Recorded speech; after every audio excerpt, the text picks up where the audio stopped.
Mereka telah menyampaikan semua kepada Komisi 11 dalam sebuah rapat yang panjang dari jam 4 sampai jam 9 malam kemarin.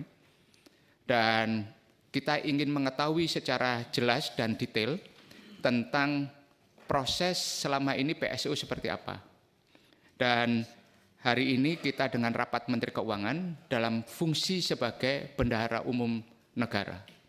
Karena subsidi dan kompensasi ini merupakan fungsi Menteri Keuangan dalam menjalankan fungsi bendahara umum negara.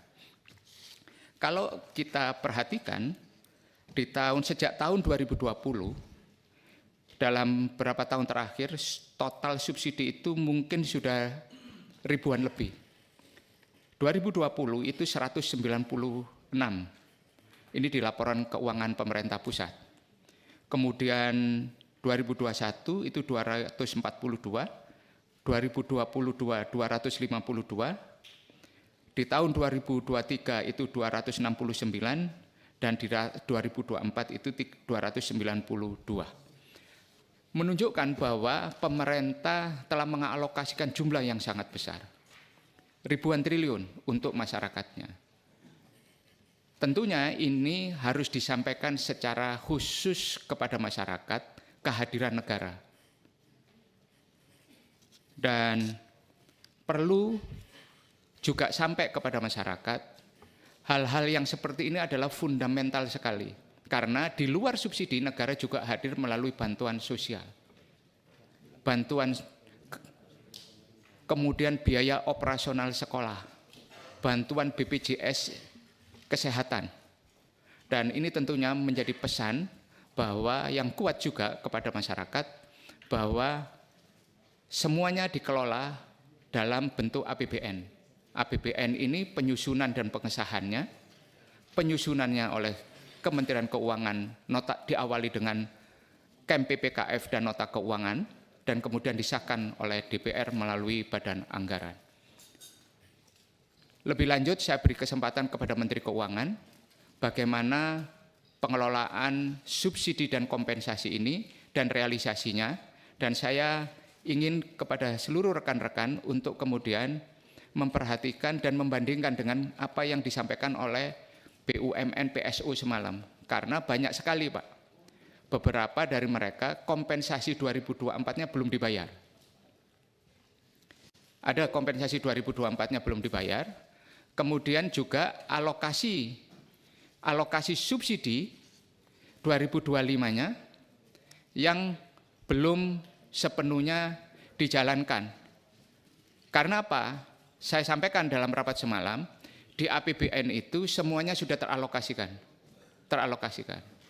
Bahkan pencairannya pun itu melalui mekanisme yang sangat rigid, ketat dengan audit, mulai dari Itjen Kemenkyu, Itjen Kementerian Teknis, dan kemudian direview oleh BPKP, pos auditnya oleh BPK, BUMN-nya sendiri diaudit oleh laporan keuangan oleh Big Four, oleh akuntan publik.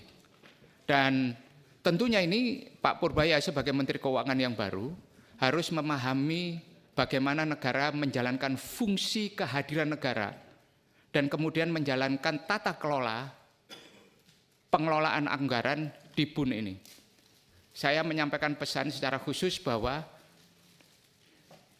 salah satu indikator kinerja utamanya Menteri Keuangan dan Kementerian Keuangan termasuk Direktorat Jenderal Anggaran adalah bagaimana pengelolaan BUN ini dijalankan tata kelolanya.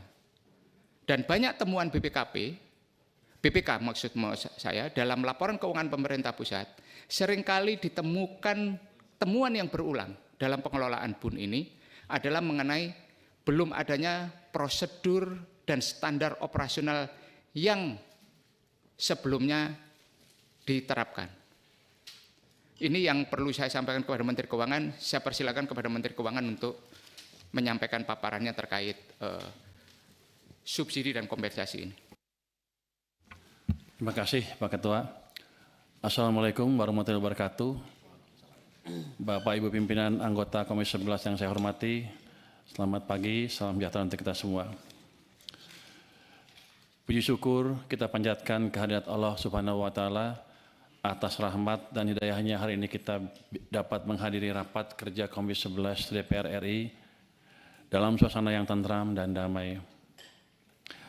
Pada kesempatan yang baik ini kami akan menyampaikan tentang perkembangan realisasi subsidi dan kompensasi dalam APBN tahun anggaran 2025. Tapi mungkin karena saya waktunya agak terbatas, saya akan agak singkat sedikit ya Pak. Cuman saya respon sedikit terhadap tadi klaim dari BUMN bahwa beberapa ada yang subsidinya belum dibayar di tahun 2024. Saya sudah confirm sama tim kami di sini, 2024 subsidinya sudah dibayar penuh, termasuk kompensasinya. Yang terakhir bulan Juni ya, yang untuk Pertamina dan PLN Juni. Jadi harusnya sudah clear Pak itu. Saya nggak tahu kenapa belum masuk ke rekening mereka. Mungkin kita cek nyangkutnya di mana di mereka, tapi di tempat kami sudah kami kirim. Saya akan masuk langsung ke perkembangan dan tantangan subsidi. Tadi Pak Ketua juga bilang subsidi adalah untuk mengatasi ketidaksempurnaan pasar.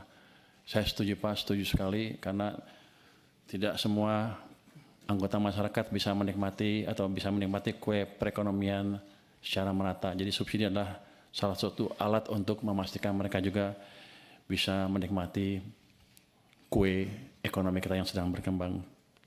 Tapi saya tahu juga bahwa kalau kita salah sasaran, subsidi bahkan bisa memperburuk ketidaksempurnaan pasar. Itu yang kita monitor terus ke depan. Jadi nanti BUMN juga harus lebih hati-hati kalau menjalankan subsidi, jangan sampai menimbulkan tadi ketidaksempurnaan di pasar kita sendiri. Relatif tingginya Ketua, bisa interupsi. Silakan Pak. Pak Menteri, sebelum maju lebih ini, tadi malam kita rapat sama BUMN itu sampai hampir jam 10 malam. Dan datanya itu data terakhir, bahwa mereka masih punya tunggakan. Nah ini harus dibuat clear dulu. Jadi mana yang benar ini? Pak, Jadi datanya mereka atau datanya Pak Menteri? Supaya kita nggak saling salah menyalahkan. 2020 Gitu Pak, tolong di-clearin dulu. Antara di dalam pemerintah, ini kan pemerintah. Itu Pak. ya, setahu saya sampai saat sekarang ya 2024 semuanya sudah dibayarkan datanya. Nanti kalau mereka ada klaim data yang belum dibayar, suruh menghadap saya secepatnya Pak. Tapi yang data yang kita miliki seperti itu. Memang 2025 masih ada yang belum dibayarkan, triwulan pertama, kedua, tapi kita mengikuti prosedur yang sedang berjalan sekarang. Kalau kita lihat nanti bulan Oktober, yang triwulan pertama, kedua akan kita bayarkan penuh. Ya. Jadi Silakan dilanjut Pak. Oke. Jadi tolong nanti BUMN-nya menghadap kami Pak.